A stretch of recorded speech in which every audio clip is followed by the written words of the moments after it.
যেদিন পিঠে পেট ঠেকে যাওয়া ছেলেটা অ্যাডমিশন ফিস দিতে পারেনি, উচ্চ মাধ্যমিকের শংসাপত্র ফেলে কালু মস্তানের নির্দেশে অ্যাসিড বাল্ব তুলে নিয়েছিল, চিৎকার করে সত্য বলতে চেয়েছিল, সেদিনও প্রলাপ ছিল।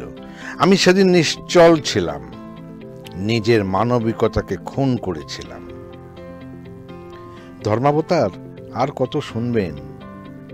না না, আপনার অক্ষমতা শুনতে হবে না, আমার অপরাধের তালিকা আর কত শুনবেন? নমস্কার, দেখছেন ওঙ্কার বাংলায় এক পেশা ভিন্ন নেশা। মিহিকা রয়েছে আপনাদের সঙ্গে, আর আজকে আমাদের সঙ্গে রয়েছেন আরো একজন বিশেষ অতিথি। তবে আমাদের এই অতিথির গল্পটা একটু অন্যরকম।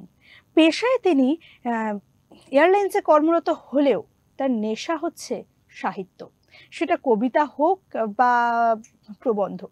তিনি কিন্তু বেশ দক্ষতার সাথে তার কলম চালিয়ে যাচ্ছেন বহু বছর ধরে। আমাদের ওঙ্কার বাংলার পর্দায় আমি স্বাগত জানাচ্ছি শ্রী সঞ্জয় কুমার দাসকে।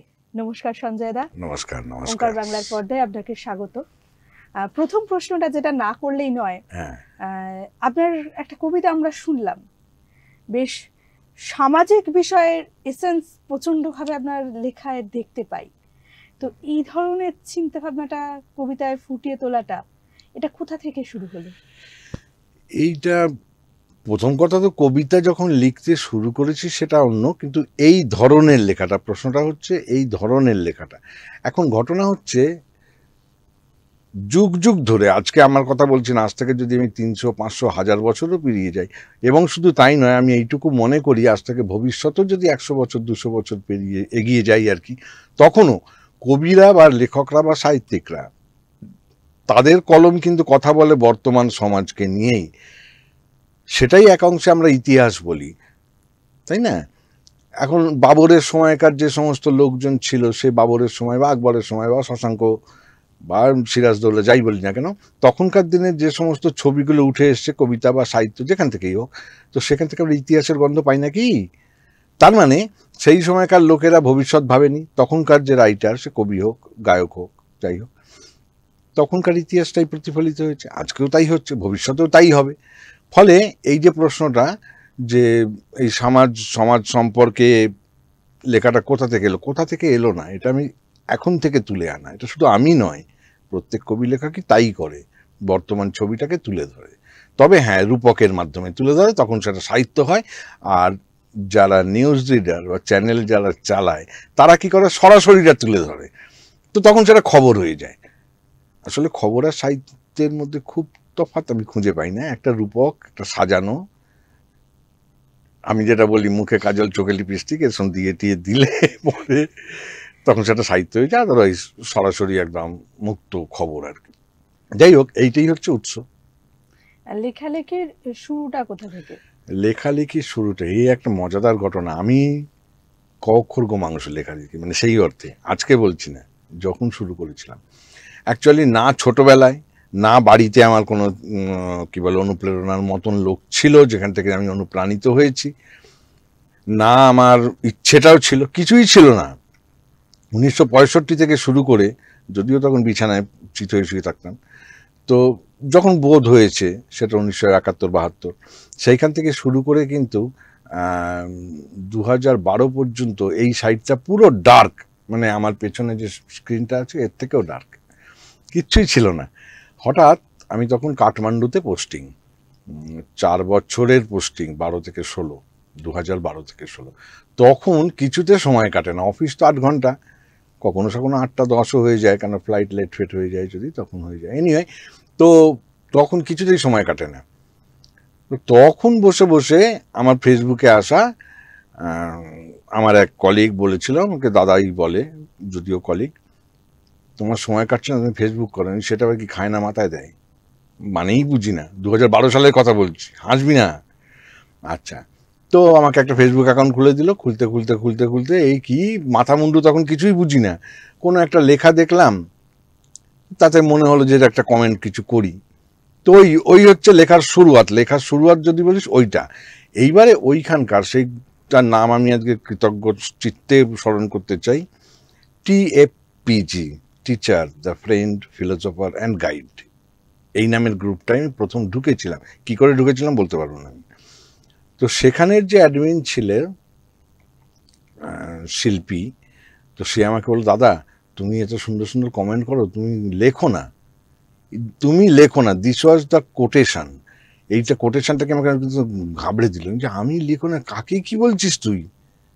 যেমন তোকেও তুই তাকারি করি, তাকেও তুই তাকারি করি, এখনো সে এখনো কিন্তু বেঁচে আছে। বল না না তোমার ইয়ার্কি মারছি না, তুমি লেখো, তোমার লেখার তোমার হাত আছে। যে এইসব কী সব ভুলভাল বকছিস, তুই ঠিক জায়গায় কথা বলছিস তো? তো বলে টলে ঠিক অনুপ্রেরণা যদি বলতে হয় সেইখান থেকে, সেই তখন সময় কাটানোর জন্য কমেন্ট করতাম। তারপর কমেন্ট করতে করতে 2-4টে কবিতা, এই 4 লাইন 6 লাইন, যদিও আজকে সেটা গিয়ে খুব কম করে 70 লাইন। যাই হোক, এই হচ্ছে শুরু আমার। যে আলাদা আলাদা জায়গায় পোস্টিং ছিল তোমার? হ্যাঁ, মোটামুটি ভারতবর্ষ বলবো না, ভারতবর্ষের ইস্টার্ন রিজিয়ান যেটা, সেই অংশের বেশ কিছু জায়গায় পোস্টিং চলতে হয়েছে, আর সেই সময় ঘর ছাড়া। আর সত্যি কথা বলতে কি, যে যে জায়গাগুলোয় গেছি সেই সেই জায়গাগুলোয় এন্টারটেনমেন্টের বহু জায়গা আছে। তো আমি আবার ওই ধরনের, মানে বর্তমান জগৎকে কাউকে ছোট করছি না, কিন্তু তবু বলছি সকলের যে একটা নেশা থাকে না, ওই নেশাগুলো আমার দ্বারা হবে না।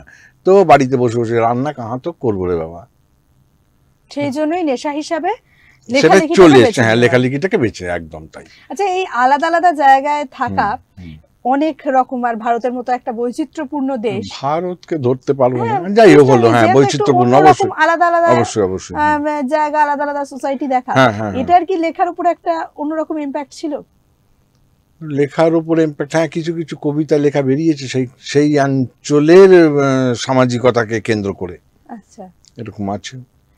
তোমার তো বেশ কিছু আদিবাসী ভাষায় নিয়েও লেখালেখি আছে। হ্যাঁ, আদিবাসী ভাষা নিয়ে লেখার চেষ্টা করেছি, ততটা হয়েছে কিনা আমি জানি না, কারণ আদিবাসী ভাষায় আমি কোনোদিন কথা বলিনি।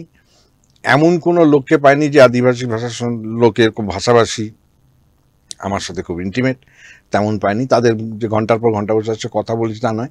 বাজারে গেছি, কোনো জায়গায় পোস্টিংয়ে গিয়ে বাজারে গেছি, শুনতে পাচ্ছি এখান থেকে ওখান থেকে, আমার কান খোলা থাকে।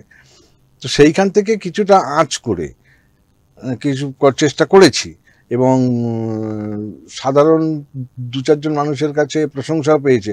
কিন্তু একটা ঘটনা, যারা প্রশংসা করছে বা করেনি, যারাই হোক, তাদের মনের পেছনে গিয়ে আমি বুঝতে পারছি না, হয়তো ভাষাটা সত্যি হয়নি, কারণ এই ভাষাটা সম্পর্কে কোনো ব্যাকরণ আমি পাইনি, এবং ভাষাটার মাস্টার আমি নই, তাও বলতে পারবো। হঠাৎ করে এই নিয়ে লেখার এত ইন্টারেস্ট কি নিয়ে? এই আদিবাসী মানে আঞ্চলিক ভাষা? হ্যাঁ, এইটা খুব ভালো কথা বলেছি, এই প্রশ্নের উত্তর আমি দেবো। আমরা বাংলা ভাষায় কথা বলি, তো তুইও বাংলায় বলছিস, আমিও বাংলায় বলছি। শুধু নয়, তুই খেয়াল করে দেখবি পশ্চিমবঙ্গের মানে বাংলা অধ্যুষিত এলাকা, মানে রাজ্য, কিন্তু এরও বিভিন্ন জায়গায় বিভিন্ন আছে। উত্তর দিকে গেলে দেখবি কোনো রাজবংশী একটা টান আছে, আমি খাইলুম এরকম একটা টান দেয়, কারণ ওখানে বগুড়া, বাংলাদেশের বগুড়া, ময়মনসিংহ, ওই এলাকাটা একটা টাচ পড়ে গেছে। আবার আমাদের এখানে হাওড়া, মুর্শিদাবাদে আমি যাবো তো, এই যে তো এর টানটা, আমি যাবো তো, কলকাতার লোকেরা না যাবো তো বলি। আবার বরিশাল, এখানে যে একটা টান এসে যায়। আবার তোর ওই ছোটনাগপুর মালভূমি, যশিডি ফসিডি, এই দিকের একটা পুরুলিয়া বাঁকুড়ায় একটা ছোঁয়া আছে, ফলে ওদের কথার কিছু ভাষা এসে যায়। তো সব বাংলা, কিন্তু কেউ হিন্দি বা উর্দু কিছু বলছে না, সাঁওতালি ভাষা বলছে না, সংস্কৃতও বলছে না, সবাই বাংলা বলছে। হাওড়া জেলার একটা টান আছে কি না? হাওড়া হুগলি করলুম বললুম, কলকাতায় আবার লঙ্কা নেবু নুচি, এ ধরনের একটা কথা আছে।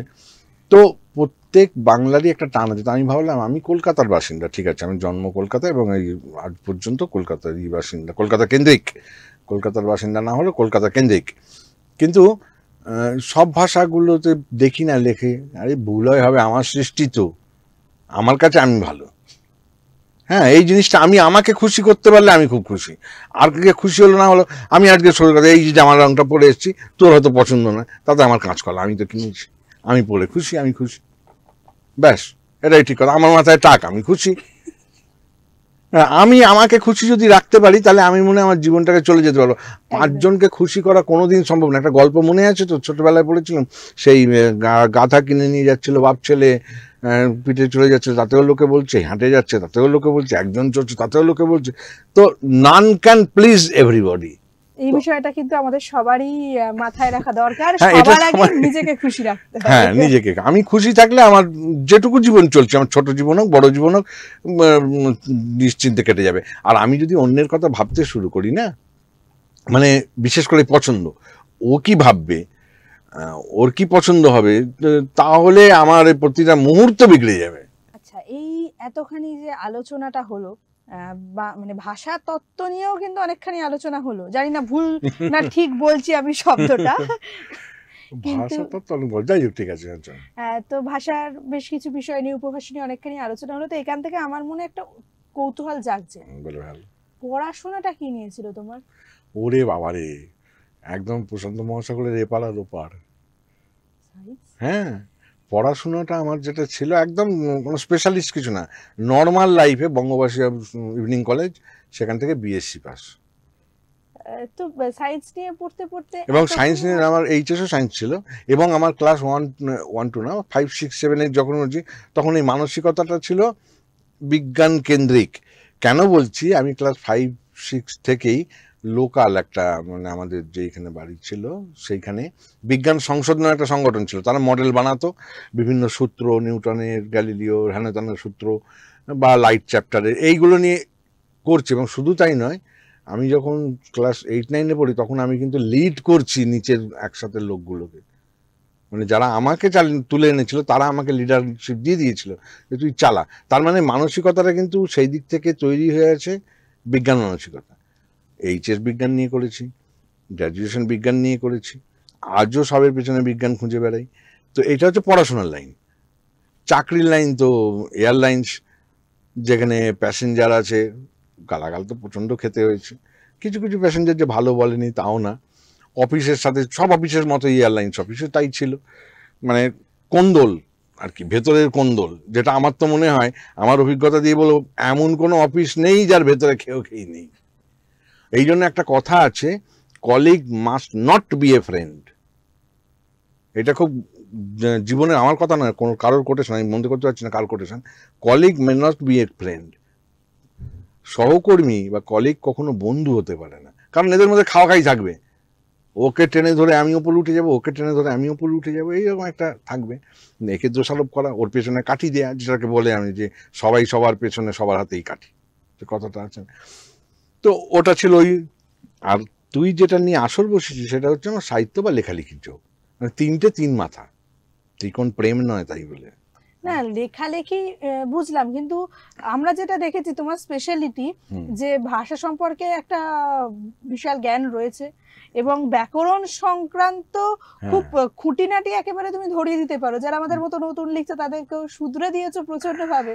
তো এই এতখানি পড়াশোনা, এটা তো রীতিমতো পড়তে হয়েছে তোমায়, এই কাজের পাশাপাশি লেখালেখি বজায় রাখা এবং এতখানি আলাদা করে পড়াশোনা করার সময়টা বার করলে কি করে?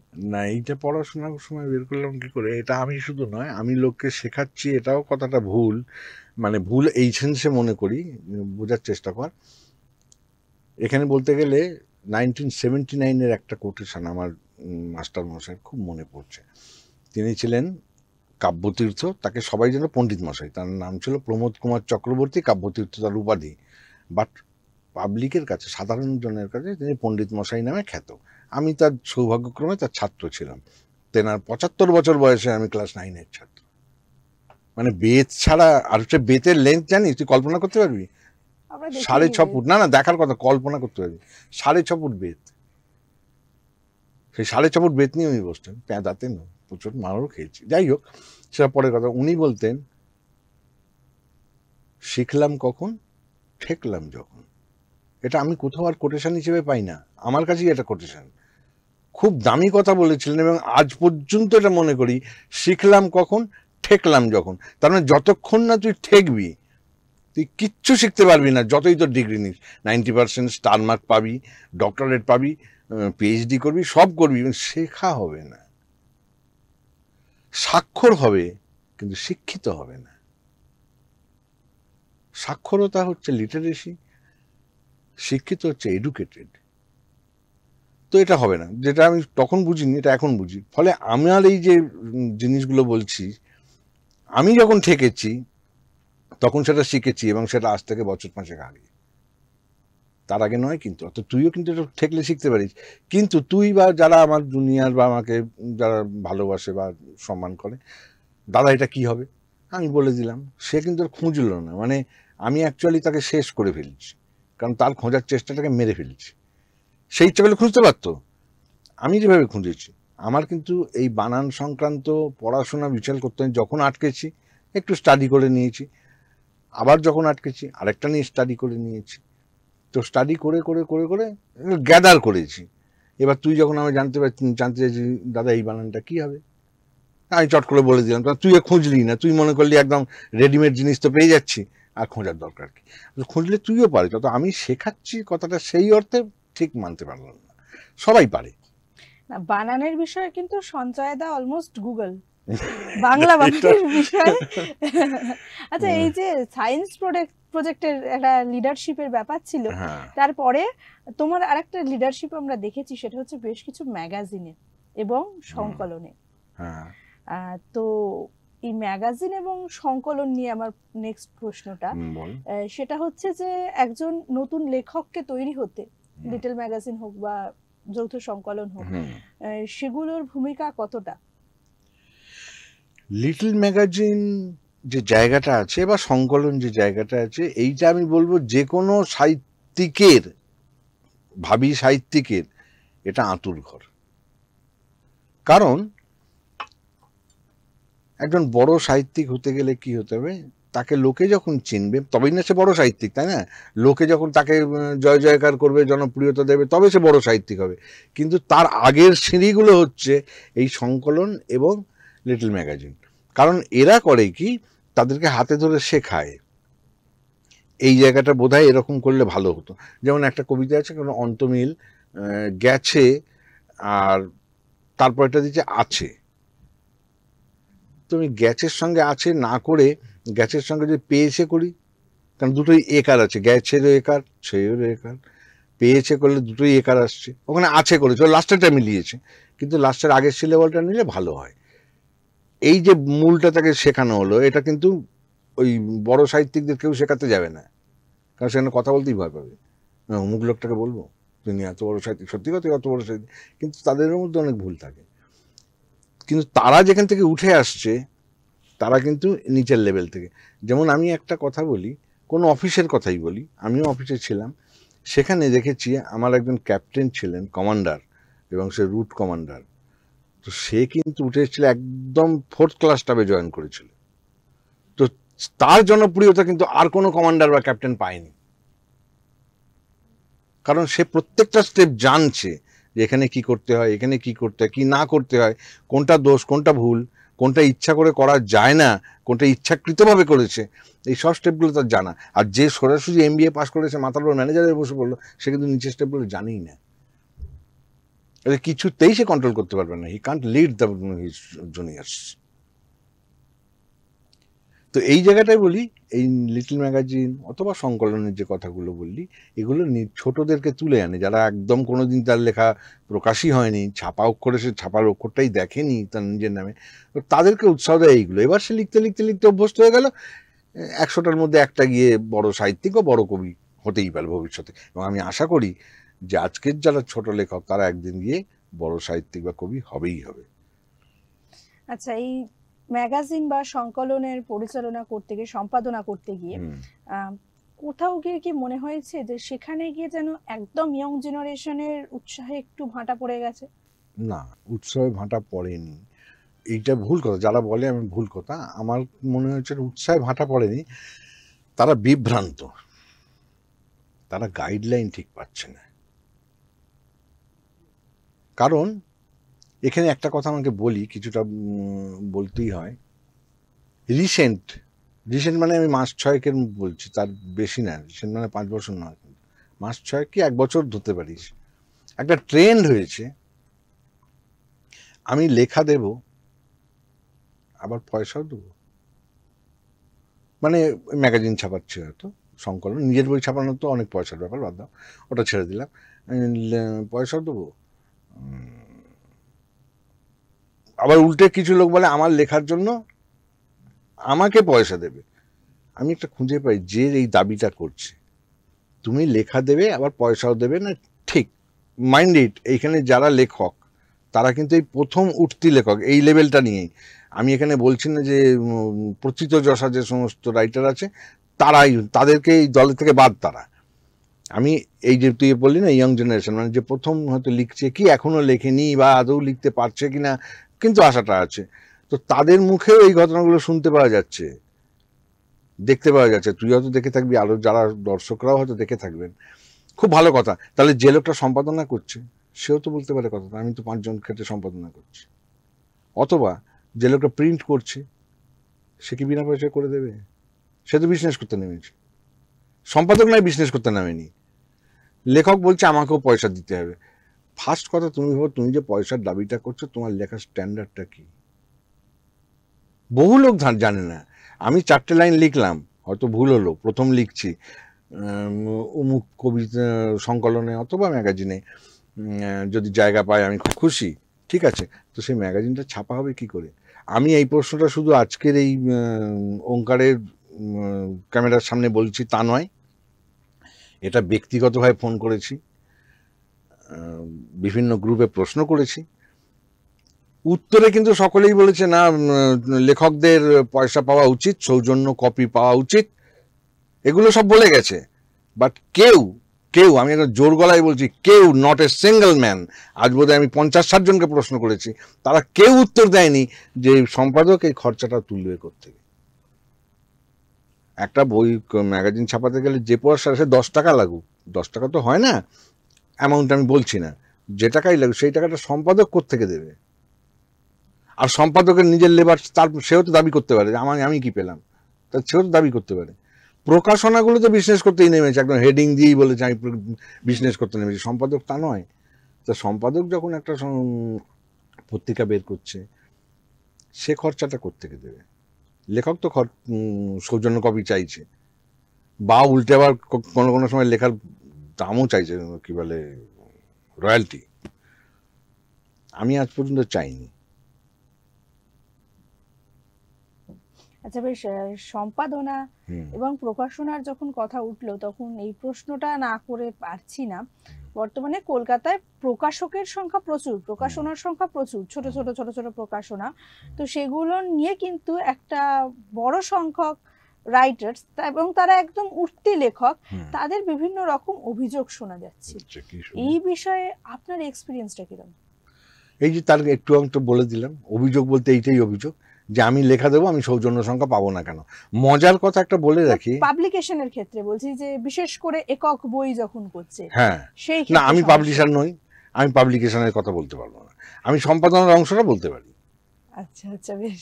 এবং তাদের মনের মধ্যে কি প্রতিচ্ছবি হচ্ছে তার একটা ছবিটা আমি দিলাম একটু আগে, যে তাদের বক্তব্য হচ্ছে আমি লেখাও দেবো, পয়সা কেন দেবো, উল্টে আমি কেন ওই লেখাটার জন্য সে 10 টাকা 5 টাকা 100 টাকা 900 টাকা 1000 টাকা যাই হোক না কেন আমি কেন পাবো না? আরে তোর লেখার স্ট্যান্ড তুই প্রথম থেকে শুরু করছে না সেই ভদ্রলোক বা ভদ্রমহিলা বা যাই হোক না কেন, তো সেই স্ট্যান্ডার্ডটা সেটা নেই, ইট ক্যান্ট বি সোল্ড। আর যদি তাই হয় তাহলে আমি তখন বলবো তোমার লেখকটা তোমার সন্তান তুল্য বলছে তো সব লেখকরাই বলে, সে ছোট হোক বড় হোক সবাই বলে, বড়রা তো বলেই, বাদ দাও, বড়দেরকে এর মতো ধরছি না, আগেও বলেছি আবারও বলছি। তো তোমার সন্তান তুল্য যে লেখাটা তাকে তুমি সেল করছো, কই সম্পাদক তো বলছে না আমার সম্পাদনার যে ক্রেডিটটা এটা আই এম সেলিং, বদলে আমাকে কিছু দিতে হবে। কোনো সম্পাদক বলেছে কি? বাট লেখকরা বলছে, তার মানে তারা সেল করছে, তার মানে তারা জোর করে সাহিত্যকে ব্যবসায় নিয়ে যাচ্ছে। এবং এর পেছনে কিন্তু প্রকাশক সম্পাদক নয়, এর পেছনে ইটসেলফ দ্য রাইটার্স। সে বলছে আমাকে সৌজন্য সংখ্যা দিতে হবে, সে বলছে আমাকে রয়্যালটি দিতে হবে একটা কবিতা বা গল্প লেখার জন্য। তাহলে সেটা করতে গেলে সম্পাদক কি করবে? বিক্রি করবে। এই জিনিসটাই এই একটা ভুল বোঝাবুঝি, ওই যে প্রথমেই বললাম যে দিকভ্রষ্ট হয়ে যাচ্ছে, কনফিউজড হয়ে যাচ্ছে, কোন পথটা ঠিক ধরতে পারছে না। আমরা অনুষ্ঠানের একদম শেষ পর্যায়ে এসে পৌঁছেছি, তো এই সময় দাঁড়িয়ে আমার একটাই রিকোয়েস্ট থাকবে যে আরেকটা কবিতা দিয়ে যদি অনুষ্ঠানটা শেষ করা যায়। এই কবিতাটার ব্যাকগ্রাউন্ড সম্পর্কে একটু বলি। মালতীবালা বালিকা বিদ্যালয় কার লেখা ছিল? জয় গোস্বামী সম্ভবত, তাই তো? জয় গোস্বামী লেখা, বহুল প্রচলিত, বহুল পঠিত, বহুল প্রশংসিত। তো আমার একটা প্রশ্ন একদিন জাগলো যে এই কবিতাটার মধ্যে যে মেয়েটির কথা বলা হয়েছে, বেনি মাধব, বেনি মাধব, তো বেনি মাধবের কোনো বক্তব্য কি থাকা উচিত ছিল না? যেটা কিন্তু জয় গোস্বামী লেখেননি, বা লিখলেও আমাদের নজরে এসছে, তোর নজরে এসছে কিনা জানি না, আমার নজরে আসেনি।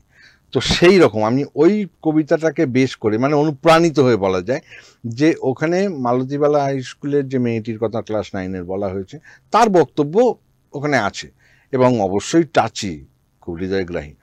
তো আমি বেনি মাধবের হয়ে লিখছি ওই কথাটার উত্তরে, মানে ওই কবিতাটার উত্তর, এইটাই হচ্ছে ব্যাকগ্রাউন্ড। সেই কবিতাটা একটু শোনাচ্ছি। তোমার নাম হয়নি জানা, তাতে ক্ষতি নেই, তোমায় আমি চিনেছিলাম সুলেখার কথাতেই। মালতীবালা বিদ্যালয়ে যখন ফুটল কুঁড়ি, আমি তখন গ্রামে এলাম, ছুঁয়ে যেতে বুড়ি। ব্রিজের ধারে আমাদের সেই প্রথম দেখা, আজও আমার মনে হয় যৌব স্বপ্ন মাখা। আমি তখন দ্বাদশ শ্রেণী, বাংলা প্রধান বিষয়, আমার মনে ফাগুন মাস, দশা কি হয় কি হয়। মামার মেয়ে সুলেখা, তোমার প্রিয় সখী, শুধিয়েছিল তোমার নামের মানে বলো দেখি। বলেছিলাম বেনির সাথে জোড়া সেথা বাসন্তী বৈভব, আসলেতে অসিত বরণ কৃষ্ণেরও নাম বেনি মাধব। তাই বলো? আচ্ছা দাদা, ধরো রাধা গেলে, সেই রাধা গড়ি নয়, মেঘবরণ তিতলি ডানা মেলে। গাত্রবরণ রূপের বাহার চর্মচক্ষে নয়, বুকের নিচে মনটা বুঝে ভালোবাসা হয়। এসব কথা তুমি জানো না, সুলেখা সব জানে। চেয়েছি তোমায় নিবিড় ভাবে, কল্পতরু শিবের থানে। তোমার বাবার দিন জানি, তাতে কি যায় আসে। সুদামাও তো ভিক্ষু ছিল, রাজার বুকে ভাসে। সেই বয়সে মুখ চোরা কিছু বলতে পারিনি গো, তুমিও তখন বোঝনি কিছু। ঠিক বলেছি গো। মাঠে ঘাটে গঞ্জে দালানে কত না তোমায় খোঁজা, সহকারী জুটেছিল তোমারই প্রেয়সী বিরজা। চর্যাপদের প্রথম দোহা বৌদ্ধ শাস্ত্র মনে থাকে না, চণ্ডীদাস জয়দেব শ্রীকৃষ্ণ লীলার মাথায় ঢোকে না। জাগরণে তোমায় খুঁজি ঘুমের ঘোরেও তাই, বিরজার কাছেও যে তোমার ঠিকানা নাই। হয়তো তুমি দেখেছিলে তাকেই আলোর নিচে, জানি ভুল বুঝেই দাওনি ভুল ডুব মরু বুকের নিচে। সেসব কথা পুরনো অনেক, সেসব কথা বাসি, পাইনি দেখা নিশিপদ্মের তবুও আজও ভালোবাসি। লুকিয়ে যদি দেখাই দিলে, মনটা কেন বুঝলে না, কাছে এলে দেখতে সখা তোমার নামের আলপনা। আজ শুধু নয় গো, যুগে যুগে সবাই অনেক ভুল বোঝে, চোখের দেখাও ভুল হয়, ভোর মনে হয় তেমন সাঁঝে। কেমন হবে আমিও যদি নষ্ট মেয়ে হই, হায় নয়ন ঝরে এমন এখন মনে, এখন শুনে বুকটা ফেটে যায়। পাইনি তোমায় ভব ঘুরে, লোকে বলে উড়ক হই, শুধু একটিবার দেখতে চাই, তাই প্রাণটা ধরে রই। এই হচ্ছে বেনি মাধবের উত্তর বলে আমার মনে হয়েছে, জানি না এটা আদৌ ঠিক কিনা। বেশ, আমরা আজকে বেশ অনেকক্ষণ আলোচনা করলাম, বিভিন্ন বিষয় উঠে এলো। শুধুমাত্র যে পেশাকে সামলে রেখে নেশাকে নিয়ে এগোনো সেইটুকু নয়, এর বাইরেও কিন্তু বেশ অনেক কিছু গুরুত্বপূর্ণ তথ্য আজকে আমাদের কাছে উঠে এলো, আর তার সঙ্গে দুটো অসাধারণ কবিতা উপহার তো আছেই। আজকের মতো আমাদের এই বিশেষ পর্ব এই পর্যন্তই। সবাই দেখতে থাকুন ওঙ্কার বাংলা। নমস্কার।